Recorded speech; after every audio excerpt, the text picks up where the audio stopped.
मीच बोलू का तुम्ही विचारणार?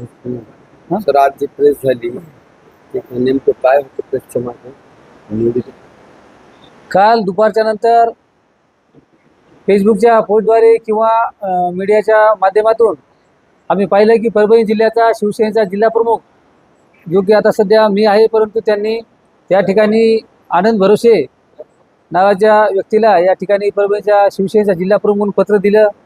हे पत्र पाहिल्यावर सर्व गावागावातून, खेड्यातून, शहरातून सर्व शिवसैनिक यांचा एवढा रोष या ठिकाणी झाला की त्यांनी काल कार्यालयामध्ये रात्री 11 वाजेपर्यंत सर्व शिवसैनिक बसलेले होते.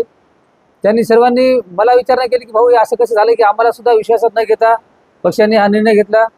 परंतु या निर्णयामागं आमच्या परभणी जिल्ह्याचं ज्यांना निरीक्षकपद दिलं होतं ते सुभाष साळुंखे साहेब, त्यांनी किंवा जे कोणी या विषयामध्ये इन्व्हॉल्व असतील त्यांनी चुकीच्या पद्धतीने पक्षाला माहिती कळवली आणि जी परभणीची सत्यस्थिती आहे, या परभणी जिल्ह्यामध्ये मी जिल्हाप्रमुख झाल्यापासून शिंदे साहेबांनी माझ्या हातात शिवसेनेचा भगवा ध्वज दिला तेव्हापासून या 3 वर्षात सर्व शिवसैनिकांनी एवढा संघर्ष केला आहे. आपल्या सर्वांना माहीत असेल या ठिकाणी प्रस्थापित आमदार खासदार हे शिंदे साहेबांसोबत नव्हते, परंतु शिंदे साहेबांचे हात बळकट करण्यासाठी परभणी जिल्ह्यामधून परभणी जिल्हा वस्ती तांडा शहरामध्ये गल्ली बोळापासून सर्व बाळासाहेबांचे शिवसैनिक आजही शिंदे साहेबांसोबत उभे आहेत आणि त्या शिवसैनिकांना एवढा या ठिकाणी त्रास झाला.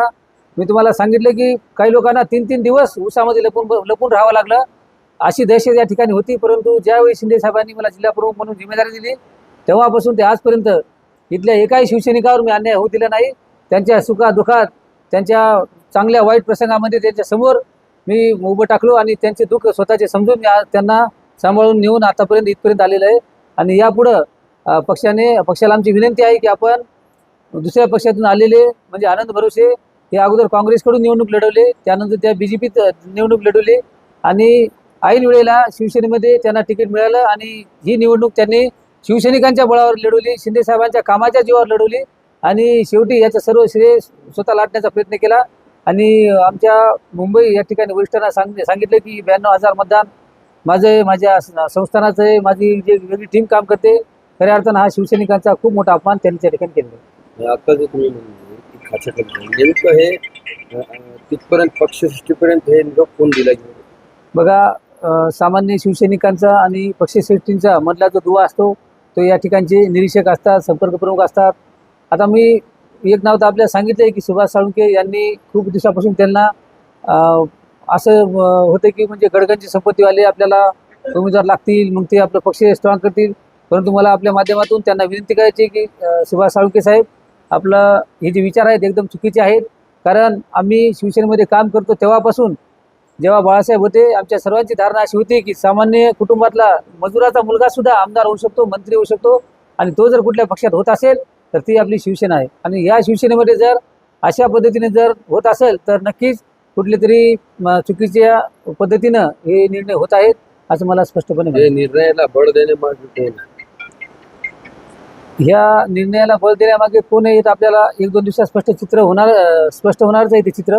परंतु या 1-2 दिवसात आम्ही सर्वजण ज्यावेळी आमच्या पक्षाचे पक्षप्रमुख सन्माननीय एकनाथभाई शिंदे साहेब यांना ज्यावेळी भेटायला जाऊ, आमच्या ह्या व्यथा आम्ही त्यांच्यासमोर मांडू, त्यावेळी आम्हाला नक्की कळेल की या कारस्थानामागे कोणाचा हात आहे, यामागे कोणानं काय केले, कशी पक्षाची दिशाभूल करण्याचा प्रयत्न केला आहे, त्याच्यामध्ये काय काय त्यांनी पक्षाला जाऊन सांगितलं, या सर्व गोष्टी आम्हाला या 1-2 दिवसात स्पष्ट होतील.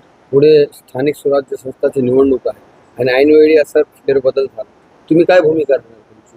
बघा, एवढ्या चुकीच्या पद्धतीनं हा निर्णय झालेला आहे. काल तर सर्व शिवसैनिक अगदी त्यांना एक झटकाच बसल्यासारखा झाला की आता येणाऱ्या ह्या निवडणुका आहेत, ह्या सर्व निवडणुका आमच्या आहेत. कारण आतापर्यंत लोकसभेला आपण पाहिलं असेल, जानकर साहेबाला पक्षांनी आम्हाला या ठिकाणी दिलं. पक्षाचा निर्णय आम्ही शिवसैनिकांनी मान्य केला, शिंदे साहेबांचा निर्णय आम्ही मान्य केला आणि जानकर साहेबांचं मनातून काम केलं. त्यांना 4,60,70,000च्या वर मतदान या ठिकाणी मिळवून दिलं. त्यानंतर विधानसभेलाही पक्षांनी आनंद भरोसे यांना तिकीट दिलं, त्यांनाही 90,000च्या वर मतदान शिवसैनिकांनी मिळवून दिलं. मग जर शिवसैनिक जर पक्षाचा प्रत्येक निर्णय मान्य करत असेल तर माझी पक्षाला विनंती आहे की आपणही शिवसैनिकांचं म्हणणं या ठिकाणी ऐकलं पाहिजे. कारण परभणी जिल्ह्याने आणि परभणीच्या शिवसैनिकांनी आपल्या शिवसेना पक्षाला 212 चिन्ह मिळवून दिलेलं आहे आणि परभणी ही बालेकिल्ला म्हणून परभणीची ओळख आहे. भाऊ